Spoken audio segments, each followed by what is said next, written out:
Hello friends, this is Deepika and welcome to Polypedia. इस video में हम डिस्कस करेंगे first world war and second world war. ये session अगर पसंद आए तो लाइक करें और आगे शेयर कर दें, और अगर पहली बार देख रहे हैं तो चैनल को सब्सक्राइब कर दें ताकि फ्यूचर वीडियोस का अपडेट आपको टाइम से मिल जाए। वीडियो के एंड में हम कुछ क्वेश्चंस भी सॉल्व करेंगे।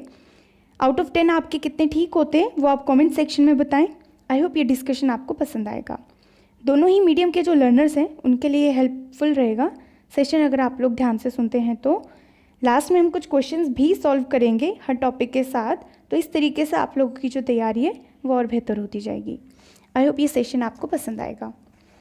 तो बच्चों, हमारा आज का टॉपिक है first world war and second world war, और ये किस तरीके से कोल्ड वॉर से रिलेटेड है ये भी जानेंगे। ठीक है, आप लोग ये सोच रहे होंगे कि हमारी जो बुक है फर्स्ट बुक, उसमें जो टॉपिक है वो तो कोल्ड वॉर है, तो यहाँ पे फर्स्ट वर्ल्ड वॉर और सेकेंड वर्ल्ड वॉर कहाँ से आ गया। ठीक है, देखिए हर घटना के पीछे कोई ना कोई रीज़न होता है, उसका अपना कोई ना कोई कारण होता है, और साथ ही साथ उसके अपने कुछ परिणाम भी होते हैं, कॉन्सिक्वेंसेस भी होते हैं। ठीक है, जैसे हमारा 12th में आने का जो रीज़न था वो हमारा 11th का परिणाम था, 11th का रिजल्ट 12th का रीज़न बना। ठीक है, इसी तरीके से कोल्ड वॉर का जो रीज़न था वो सेकेंड वर्ल्ड वॉर के परिणाम बने, सेकेंड वर्ल्ड वॉर के रिजल्ट बने। तो चलिए फ्लो चार्ट के थ्रू इसे समझने की कोशिश करते हैं। स्क्रीन पर आप लोगों को विजिबल हो रहा होगा first world war, second world war and cold war. First world war जो था ये 1914 से 1918 तक लड़ा गया। सेकेंड वर्ल्ड वॉर 1939 से 1945 तक चला, और जो कोल्ड वॉर था, शीत युद्ध, ये 1945 से 1991 तक लड़ा गया। फर्स्ट वर्ल्ड वॉर के अपने कुछ कारण थे और उसके साथ ही साथ उसके अपने कुछ परिणाम भी थे, लेकिन फर्स्ट वर्ल्ड वॉर के जो परिणाम थे ये सेकेंड वर्ल्ड वॉर के कारण बने। ठीक है, और सेकेंड वर्ल्ड वॉर के फिर अपने भी कुछ परिणाम थे, और यही सेकेंड वर्ल्ड वॉर के जो परिणाम थे ये शीत युद्ध के आगे चलकर क्या बने, कारण बने, और साथ ही साथ शीत युद्ध के भी फिर अपने कुछ परिणाम थे। ठीक है, तो इस तरीके से हम ये कह सकते हैं कि एक का जो परिणाम था वो दूसरे का कारण बना।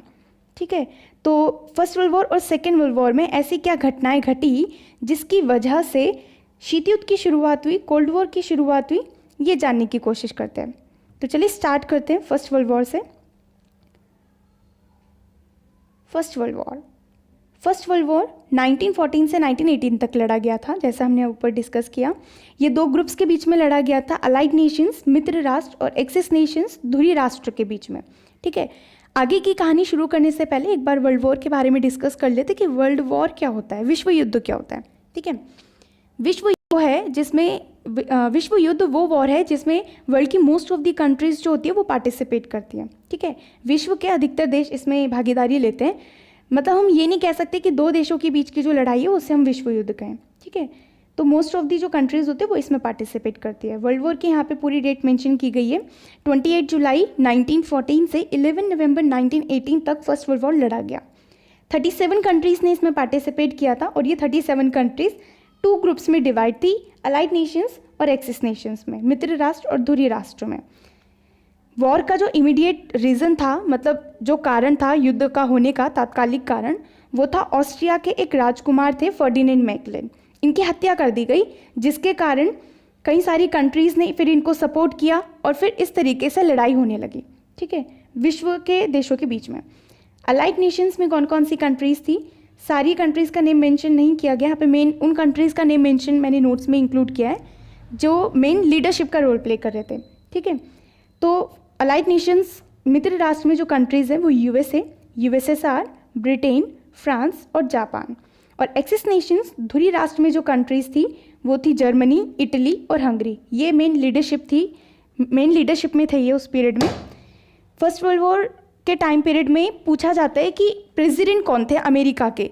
देखिए इंटरनेशनल लेवल पे अगर हम करंट पीरियड की बात करें तो अमेरिका का सबसे ज़्यादा डोमिनेंस है पूरे वर्ल्ड लेवल पर। ठीक है, तो उसके जो मेन प्रेसिडेंट है वो पूरे वर्ल्ड में मोस्ट पावरफुल पर्सन के तौर पे हैं, तो इस रीज़न से पूछा जाता है कि पर्टिकुलर इवेंट के पीरियड में कोई लीडर कौन थे उस पीरियड में। ठीक है, तो अमेरिका के जो प्रेसिडेंट थे उस पीरियड में वो थे वुडरो विल्सन। और अमेरिका ने फर्स्ट वर्ल्ड वॉर में जो एंट्री ली थी वो ली थी 1917 में। इसका मतलब ये है कि 1917 से पहले यूएसए फर्स्ट वर्ल्ड वॉर में पार्टिसिपेट नहीं कर रहा था। ठीक है, 1917 में उसकी एंट्री हुई। उसके पीछे रीज़न क्या, उसके पीछे रीज़न ये है कि जर्मनी के यू बोट द्वारा इंग्लैंड के जो लूसीतानिया नामक जहाज है उसको डुबो दिया गया। ठीक है, अब आप सोच रहे होंगे कि बात यहाँ पर अमेरिका की थी, अमेरिका की एंट्री की थी, लेकिन यहाँ पे कहानी जर्मनी और इंग्लैंड की कैसे आ गई। तो जब जर्मनी ने इंग्लैंड के लूसीतानिया नामक जहाज को डुबो दिया था तो उसके कारण कई सारे लोगों की जान चली गई। ठीक है, जिसमें अमेरिका के भी कुछ लोग थे और इस रीज़न की वजह से अमेरिका ने फर्स्ट वर्ल्ड वॉर में एंट्री ली। अब फर्स्ट वर्ल्ड वॉर की अगर हम बात करें तो फर्स्ट वर्ल्ड वॉर में जो जीती हुई कंट्रीज थी, विनर कंट्रीज थी, वो थी अलाइड नेशंस। अलाइड नेशंस इसमें जीत गए थे। और अगर हम बात करें एक्सिस नेशन की तो एक्सिस नेशन इसमें हार गया था। ठीक है, जैसे जर्मनी, इटली, हंगरी ये हार गए थे। तो जो विनर कंट्रीज थी इन्होंने हारी हुई कंट्रीज के ऊपर क्या लगा दिया था, जुर्माना, फाइन लगा दिया था इनके ऊपर। ठीक है, साथ ही साथ इनके रिसोर्सेस अपने कंट्रोल में कर लिए। ठीक है, और इस तरीके से जो जीती हुई कंट्रीज थी उन्होंने इंटरनेशनल लेवल पर अपना डोमिनेंस इस्टेब्लिश किया। साथ ही साथ इन्होंने जर्मनी के ऊपर भी क्या लगा दिया, फाइन लगा दिया। स्पेशली जर्मनी के ऊपर फाइन लगाया गया। वर्साइल ट्रीटी यहाँ पे लगाई गई थी जर्मनी के ऊपर फाइन के तौर पे। इसके पीछे रीज़न ये था कि फर्स्ट वर्ल्ड वॉर का मेन कारण जो माना गया वो जर्मनी को माना गया था, जिसकी वजह से जर्मनी के ऊपर वर्साइल ट्रीटी के थ्रू, वर्साई संधि के द्वारा इनके ऊपर क्या किया गया, फाइन लगाया गया 6 अरब 50 करोड़। ठीक है, और साथ ही साथ जो जर्मनी के जो अपने रिसोर्सेज थे, उसकी जो अपनी कॉलोनियल कंट्रीज थी, इनको भी जो विनर कंट्रीज है उन्होंने अपने कंट्रोल में कर लिया था। तो यहाँ पे कुछ मेन पॉइंट्स हैं फर्स्ट वर्ल्ड वॉर के रिगार्डिंग। ठीक है, इनको भी एक बार फटाफट से देख लेते हैं। 1914 से 1918 तक फर्स्ट वर्ल्ड वॉर चला था। तो यहाँ पे कुछ डेट्स हैं, इनको एक बार सीक्वेंसिंग में डिस्कस करते हैं। 1914 में beginning of the first world war, प्रथम विश्व युद्ध की शुरुआत हुई थी, जैसा हमने डिस्कस भी किया। 1917 में America entered in the first world war. First world war में अमेरिका की एंट्री भी थी। 1917 रशियन रिवॉल्यूशन हुआ था, रूसी क्रांति। हाँ भाई, ये इंपॉर्टेंट है, एग्जाम पॉइंट ऑफ व्यू से पूछा भी गया है, पूछा भी जाता है ये। ठीक है, रशियन रिवॉल्यूशन के थ्रू क्या हुआ था, कम्युनिस्ट आइडियोलॉजी की सबसे पहले एंट्री हुई थी रशिया में। ठीक है, तो ये क्वेश्चन पूछा जाता है आपसे। फॉर एग्जाम्पल पूछ लिया जाएगा कि रशियन रिवॉल्यूशन कब हुआ, तो आंसर हम करेंगे 1917। पूछ लिया जाता है कि कम्युनिस्ट आइडियोलॉजी सबसे पहले एंट्री कहाँ हुई थी कम्युनिस्ट आइडियोलॉजी की, तो इसका आंसर हम बताएंगे 1917। तो इस तरीके से क्वेश्चंस पूछे जाते हैं। 1918 में क्या हुआ था, end of the first world war, प्रथम विश्व युद्ध की समाप्ति हो गई थी। और 1919 में वर्साइल ट्रीटी जो थी जर्मनी के ऊपर लगाई गई थी, वर्साई संधि। ठीक है, जैसा हमने ऊपर डिस्कस किया। लेकिन फर्स्ट वर्ल्ड वॉर में बहुत ज़्यादा तबाही हो गई थी, बहुत ज़्यादा नुकसान हुआ था कंट्रीज़ को।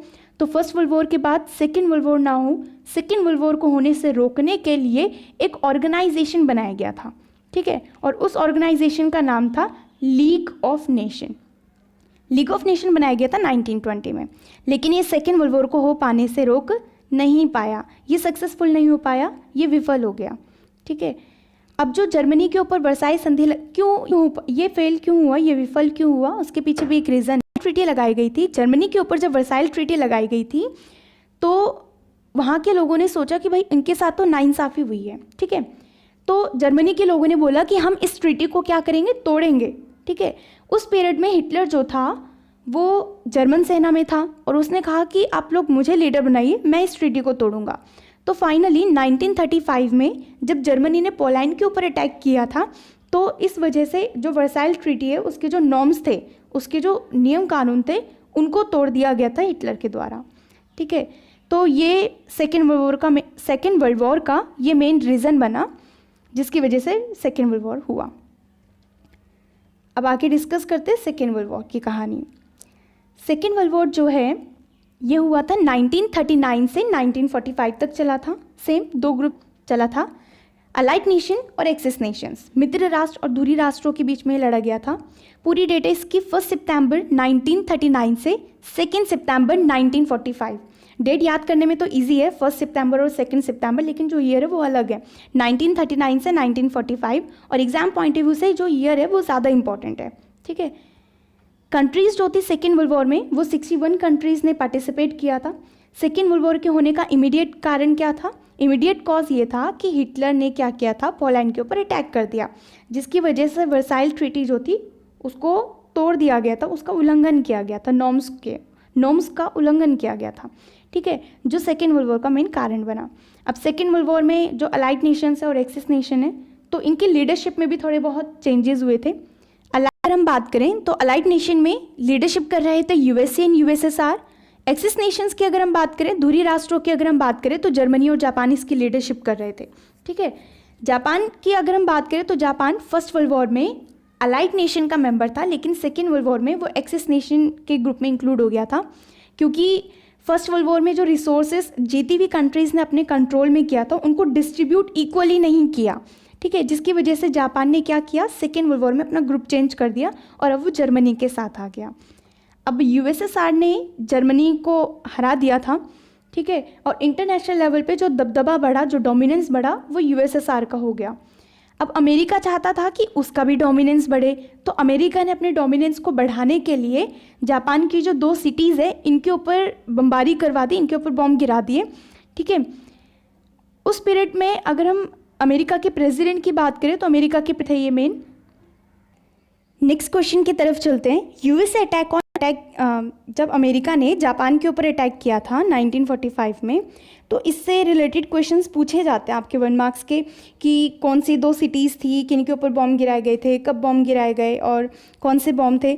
तो अमेरिका ने जापान की 2 सिटीज़ के ऊपर बॉम्ब गिराए थे, Hiroshima and Nagasaki. 6 August and 9 अगस्त को बॉम्ब गिराए गए थे। लिटिल बॉय और फैटमैन के नाम से बॉम्ब गिराए गए थे। ठीक है, कई बार ये क्वेश्चन आपका सेपरेट भी पूछ लिया जाता है।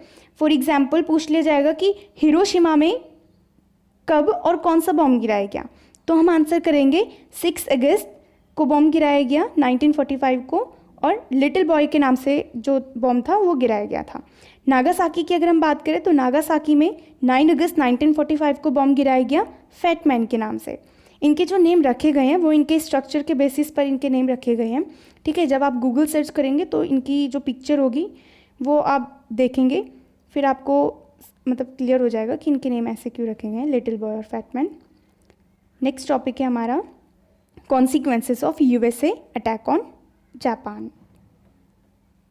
तो यहाँ पर जब अमेरिका ने जापान के ऊपर बॉम्ब गिराए तो कई सारी कंट्रीज़ उसके सपोर्ट में आ गई और कई सारी कंट्रीज़ उसके अपोज में आ गई।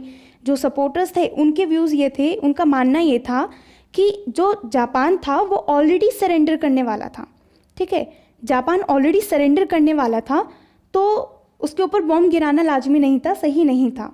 ठीक है, और साथ ही साथ जो आलोचक हैं, जो क्रिटिक करते हैं यूएसए को, उनका मानना ये भी था कि अमेरिका चाहता था इंटरनेशनल लेवल पे उसका जो डोमिनेंस है वो ज़्यादा हो इन कंपैरिजन ऑफ यूएसएसआर।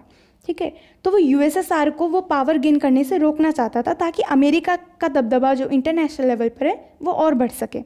लेकिन वहीं साथ ही जो सपोर्टर्स हैं उनके व्यूज़ ये थे कि अमेरिका ने जाना कि फर्स्ट वर्ल्ड वॉर के कंपैरिजन में सेकेंड वर्ल्ड वॉर जो है वो काफ़ी लंबा चला।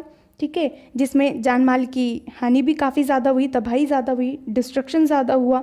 तो उस नुकसान को और ज़्यादा बढ़ने से रोकने के लिए बॉम्ब गिराना ज़रूरी था। ठीक है, जिसकी वजह से अमेरिका ने जापान के ऊपर बॉम्ब गिराया। अगर वो ऐसा नहीं करता तो तबाही भी ज़्यादा होती। तो ये रीज़न है कि अमेरिका ने उसके ऊपर बॉम्ब गिराया। अब कई सारी कंट्रीज़ अब अमेरिका के जापान के ऊपर बॉम्ब गिराने के पीछे रीज़न चाहे कुछ भी हो, लेकिन अब वर्ल्ड जो था वो 2 पार्ट्स में डिवाइड हो गया था। ठीक है, 2 पार्ट्स में पूरा वर्ल्ड जो था वो बढ़ चुका था। कुछ कंट्रीज़ अमेरिका के सपोर्ट में आ गई थी और कुछ कंट्रीज़ अमेरिका को क्रिटिक करने लगी थी। तो क्रिटिक करने वालों में सबसे आगे था यूएसएसआर सबसे आगे था क्रिटिक करने वालों में। तो पूरा वर्ल्ड 2 पार्ट्स में डिवाइड हो गया था। सबसे पहले डिवीज़न होता है यूरोप का। यूरोप जो होता है वो 2 पार्ट्स में डिवाइड हो जाता है। ठीक है, एक तो ईस्ट यूरोप में डिवाइड होता है, पूर्वी यूरोप, और सेकेंड पार्ट होता है वेस्टर्न यूरोप, पश्चिमी यूरोप। तो वेस्ट यूरोप की जो मोस्ट ऑफ दी कंट्रीज़ होती है वो सपोर्ट करती है अमेरिका को, और ईस्टर्न यूरोप की जो मोस्ट ऑफ दी कंट्रीज़ होती है वो सपोर्ट करती है यूएसएसआर को। मतलब पूर्वी यूरोप सपोर्ट करता है यूएसएसआर को और पश्चिमी यूरोप सपोर्ट करता है यूएसए को, अधिकतर देश जो होते हैं इनके। ठीक है, यही रीज़न है कि इन दोनों ही ग्रुप्स को ईस्टर्न और वेस्टर्न अलायंस के नेम से जाना जाता है, पूर्वी और पश्चिमी गठबंधन के नाम से इनको जाना जाता है। अब अमेरिका ने अपनी पावर को और ज़्यादा बढ़ाने के लिए, ताकि उसकी जो आइडियोलॉजी है कैपिटलिस्ट आइडियोलॉजी, उस आइडियोलॉजी को बाकी कंट्रीज़ भी फॉलो करें, ज़्यादा से ज़्यादा उसके फॉलोअर्स मतलब बढ़ें, तो इस वजह से अमेरिका ने क्या किया था, यूरोप के साथ मिलकर एक मिलिट्री अलायंस किया था नाटो के नाम से। नाटो का पूरा नाम है नॉर्थ अटलांटिक ट्रीटी ऑर्गेनाइजेशन और उत्तर अटलांटिक संधि संगठन। ये जो मिलिट्री अलायंस है ये किया गया था अप्रैल 1949 को, ठीक है। इसमें 12 कंट्रीज़ थी और 12 कंट्रीज़ में यहाँ पे नॉर्म्स ये रखा गया था कि 12 कंट्रीज़ में से किसी एक के ऊपर भी अटैक होता है तो ये अटैक सबके ऊपर माना जाएगा, ठीक है। साथ ही साथ जो यूएसएसआर है उसने भी अपनी जो फ्रेंडशिप थी, जो दोस्ती थी ईस्टर्न यूरोप के साथ, उनके साथ अपनी दोस्ती को और ज़्यादा मजबूत करने के लिए उसने वार्सा पैक्ट किया था, वार्सा संधि 1955 में। अब अमेरिका यूरोप से एशिया की तरफ गया, ठीक है, क्योंकि वो अपनी पावर को सिर्फ यूरोप तक लिमिटेड नहीं करना चाहता था, वो चाहता था कि एशिया और बाकी जो कॉन्टिनेंट है वर्ल्ड के वहाँ पर भी यूएसए का डोमिनेंस जो है वो बढ़े। तो अमेरिका ने इंटरनेशनल लेवल पे अपना डोमिनेंस बढ़ाने के लिए कई सारे मिलिट्री अलायंस किए थे। तो एशिया की बारी थी। अब एशिया में जो अमेरिका है उसने अपने 2 मिलिट्री अलायंस किए थे नाटो और सीटो के नाम से, सीटो और सेंटो के नाम से, ठीक है। सीटो का पूरा नाम है South East Asian Treaty Organisation, दक्षिण पूर्व एशियाई संधि संगठन। और अगर हम सेंटो की बात करें तो सेंटो का पूरा नाम है सेंट्रल ट्रीटी ऑर्गेनाइजेशन। सीटो जो ट्रीटी की गई थी ये की गई थी South East Asian Treaty Organisation. तो ये किया गया था, आप फ्लो चार्ट में एक बार देखिए, 4 पार्ट्स में हम इसे डिवाइड करते हैं। साउथ यहाँ नीचे की साइड आपको मिल जाएगा और ईस्ट यहाँ पे राइट हैंड साइड की तरफ आपको मिलेगा। तो इनका जो ये वाला एरिया है, इस वाले पार्ट में, एशिया के इस वाले एरिया में अमेरिका ने सीटो की पॉलिसी फॉलो की थी, ठीक है। और अगर सेंटो की बात करें तो सेंट्रल एशिया में अमेरिका ने ये मिलिट्री अलायंस की पॉलिसी फॉलो की थी। इसके रिस्पॉन्स में यूएसएसआर ने अपनी जो फ्रेंडशिप है एशियन कंट्रीज़ के साथ, जैसे चाइना हो गया, उसके साथ अपनी फ्रेंडशिप यूएसएसआर ने स्ट्रॉन्ग की। यहाँ से क्वेश्चन आप लोगों के पूछे जाते हैं। सेंटो का पूरा नाम पूछ लिया जाता है, सीटो का पूरा नाम पूछ लिया जाता है, डेट आपसे पूछ ली जाती है कि पूरी डेट क्या, पूरी नहीं मतलब नॉर्मली डेट पूछ ली जाती है कि डेट क्या है, ठीक है। साथ ही साथ नाटो का पूरा नाम, और ये भी पूछ लिया जाता है कि सेंटो को और किस नाम से जाना जाता है। तो सेंटो को ही बगदाद पैक्ट के नाम से जाना जाता है, ठीक है, ये आप ध्यान रखेंगे। चलिए अब वीडियो से रिलेटेड कुछ क्वेश्चन सॉल्व कर लेते हैं, ठीक है। इन क्वेश्चंस के जो आंसर्स होंगे वो आप मुझे कमेंट सेक्शन में बताएंगे कि आपके कितने सही होते हैं। पहला क्वेश्चन है हमारा, when did the first world war happen? प्रथम विश्व युद्ध कब हुआ? फर्स्ट ऑप्शन है हमारे सामने 1914, सेकेंड 1915, थर्ड ऑप्शन है 1916 और फोर्थ ऑप्शन है 1920। तो हमारा सही आंसर है ए 1914। सेकेंड क्वेश्चन है when did the Russian revolution take place? रूसी क्रांति कब हुई? रशियन रिवॉल्यूशन के बारे में हमने डिस्कस किया था, है ना, आपको याद होगा। पहला ऑप्शन है हमें यहाँ पर 1915, सेकेंड ऑप्शन है 1916, थर्ड ऑप्शन है 1917 और फोर्थ ऑप्शन है 1918, ठीक है। तो सही आंसर जो इसका होगा वो होगा सी पॉइंट 1917। सेकेंड का सही आंसर है सी 1917।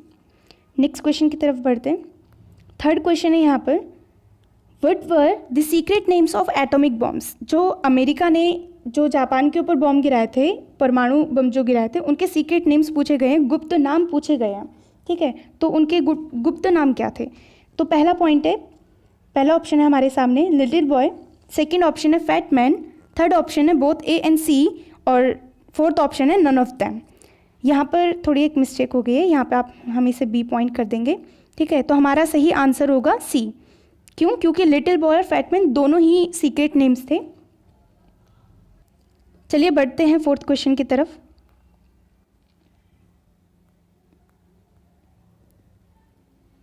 When did the second world war happen? द्वितीय विश्व युद्ध कब हुआ? पहला ऑप्शन है हमारे सामने 1935, सेकेंड ऑप्शन है 1939, थर्ड ऑप्शन है 1945 और फोर्थ ऑप्शन है 1937। तो सही आंसर हमारा होगा, क्योंकि सेकेंड वर्ल्ड वॉर पूछ रहा है, तो सेकेंड वर्ल्ड वॉर की डेट है 1939। सेकेंड वर्ल्ड वॉर 1939 से 1945 तक लड़ा गया था, ठीक है। चलिए बढ़ते हैं नेक्स्ट क्वेश्चन की तरफ। फिफ्थ क्वेश्चन है हमारा, in which year USA drop 2 atomic bombs on the Japanese cities of Hiroshima and Nagasaki? किस साल अमेरिका ने जापानी शहरों हिरोशिमा और नागासाकी पर 2 परमाणु बम गिराए? 2 परमाणु बमों के नाम हम ऑलरेडी डिस्कस कर चुके थे, लिटिल बॉय और फैटमैन के नाम से ये बॉम्ब गिराए गए थे। तो जब सेकेंड वर्ल्ड वॉर ख़त्म हुआ था ना, तो उस पीरियड में ये बॉम्ब गिराए गए थे। डेट थी 1945। और जो दोनों बॉम्ब गिराए गए थे, हिरोशिमा में 6 अगस्त को गिराया गया था और नागासाकी में 9 अगस्त को गिराया गया था। चलिए बढ़ते हैं नेक्स्ट क्वेश्चन की तरफ। 6th क्वेश्चन है हमारा, the name of US military alliances is. America के सैन्य गठबंधनों का क्या नाम है? ठीक है, नीचे ऑप्शन है हमारे सामने, नेम हमें बताने हैं मिलिट्री अलायंस के। तो पहला ऑप्शन है हमारे सामने नाटो, सेकेंड है सीटो, थर्ड है सेंटो और फोर्थ ऑप्शन है ऑल ऑफ द अबव, उपरोक्त सभी। ठीक है, तो हमारा सही आंसर होगा, देखिए नाटो, सीटो, सेंटो, क्योंकि तीनों ही है तो हमारा करेक्ट ऑप्शन होगा 6th का डी। 6th का डी आंसर जो है वो सही होगा। चलिए बढ़ते हैं नेक्स्ट क्वेश्चन की तरफ। 7th क्वेश्चन है हमारा यहाँ पर, the name of USSR military alliance is. USSR के सैन्य गठबंधन का नाम क्या है? ठीक है, हमें यहाँ पे यूएसएसआर, पहले क्वेश्चन में हमने डिस्कस किया था अमेरिका के मिलिट्री अलायंस के बारे में। यहाँ पर क्वेश्चन है यूएसएसआर का कौन सा मिलिट्री अलायंस था। तो पहला ऑप्शन है हमारे सामने नाटो, सेकंड सीटो, थर्ड है सेंटो और फोर्थ है वॉर्सो पैक्ट। तो स्टार्टिंग के जो 3 ऑप्शंस है ये तो अमेरिका के मिलिट्री अलायंस थे, नाटो, सीटो, सेंटो। यहाँ पर क्वेश्चन है यूएसएसआर के मिलिट्री अलायंस की। तो यूएसएसआर का मिलिट्री अलायंस था, वॉर्सो पैक्ट किया गया था ईस्टर्न यूरोप की कंट्रीज़ के साथ। ठीक है, तो हमारा 7th का सही ऑप्शन होगा आंसर 7th का डी। चलिए बढ़ते हैं नेक्स्ट क्वेश्चन की तरफ। 8th क्वेश्चन है हमारा, North Atlantic Treaty Organisation NATO was established in which year. उत्तर अटलांटिक संधि संगठन नाटो किस वर्ष में स्थापित किया गया था? तो ऑप्शन है हमारे सामने, फर्स्ट ऑप्शन है 1939, सेकंड ऑप्शन है 1942, थर्ड ऑप्शन है 1945 एंड फोर्थ ऑप्शन है 1949। तो सही ऑप्शन होगा हमारा 1949। 1949 में जो नाटो है उसकी इस्टेब्लिशमेंट की गई थी। ठीक है, और ये नाटो मिलके बनाया था अमेरिका ने वेस्टर्न यूरोपियन कंट्रीज़ के साथ, पश्चिमी यूरोप के देशों के साथ मिलकर अमेरिका ने ये मिलिट्री अलायंस किया। चलिए बढ़ते हैं नेक्स्ट क्वेश्चन की तरफ। 9th क्वेश्चन है हमारा, which of the following was not a member of axis nation in first world war. निम्नलिखित में से कौन पहले विश्व युद्ध में धुरी राष्ट्रों का सदस्य नहीं था? फर्स्ट वर्ल्ड वॉर में हमने जैसे डिस्कस किया था कि 2 ग्रुप्स के बीच ये लड़ाई हुई थी, अलाइड नेशंस और एक्सिस नेशंस के बीच में। तो एक्सिस नेशंस में कौन कौन सी कंट्रीज़ थी वो अगर आपको याद होगा तो आप इन ऑप्शंस में से सेलेक्ट कर पाएंगे कि कौन सा नहीं था। ठीक है, तो चलिए पहला ऑप्शन है हमारे सामने जर्मनी, सेकेंड ऑप्शन है यूएसए, थर्ड ऑप्शन है इटली एंड फोर्थ ऑप्शन है हंगरी। तो जो यूएसए था वो अलाइड नेशंस का मेंबर था क्योंकि, तो इसलिए हमारा 9th का आंसर होगा बी। बढ़ते हैं नेक्स्ट क्वेश्चन की तरफ। नेक्स्ट क्वेश्चन है हमारा 10th क्वेश्चन है हमारा, who was the president of USA during the first world war. प्रथम विश्व युद्ध के दौरान अमेरिका के राष्ट्रपति कौन थे? ऑप्शन है हमारे सामने, पहला ऑप्शन है Franklin D Roosevelt, second option है क्लिंटन, थर्ड ऑप्शन है Woodrow Wilson and fourth option है बराक ओबामा। तो सही ऑप्शन होगा हमारा वुड्रो विल्सन। 10th का सी पॉइंट सही होगा। बढ़ते हैं नेक्स्ट क्वेश्चन की तरफ। ये हमारा लास्ट क्वेश्चन रहेगा, राइट इन सीक्वेंसिंग, काल क्रमानुसार लिखे। यहाँ पे आपको ऑप्शंस दिख रहे होंगे, first option, second option, third option और फोर्थ ऑप्शन। इन ऑप्शंस की आपको डेट बतानी है और इसका आंसर आप मुझे कमेंट सेक्शन में लिख के बताएंगे। ठीक है, तो प्रीवियस वीडियो के रिगार्डिंग कुछ बात कर लेते हैं। फर्स्ट वीडियो के रिगार्डिंग ऑडियो और वीडियो क्वालिटी के रिगार्डिंग कुछ क्वेश्चंस आए थे। ठीक है, शिकायतें आई थी। तो वीडियो क्वालिटी के लिए आप कर सकते हैं कि वीडियो पे जब आप क्लिक करेंगे तो राइट हैंड साइड की तरफ आपको 3 डॉट्स मिलेंगे, वहाँ पर जाकर आप वीडियो क्वालिटी आप सही कर सकते हैं। और ऑडियो के लिए तो बेटर है कि आप हेडफोन का आप यूज़। तो आज के सेशन के लिए इतना ही। आई होप ये सेशन आपको पसंद आया होगा। अगर आपने अभी तक सब्सक्राइब नहीं किया है तो सब्सक्राइब कर दें और सेशन अगर पसंद आया हो तो लाइक और शेयर कर दें। धन्यवाद।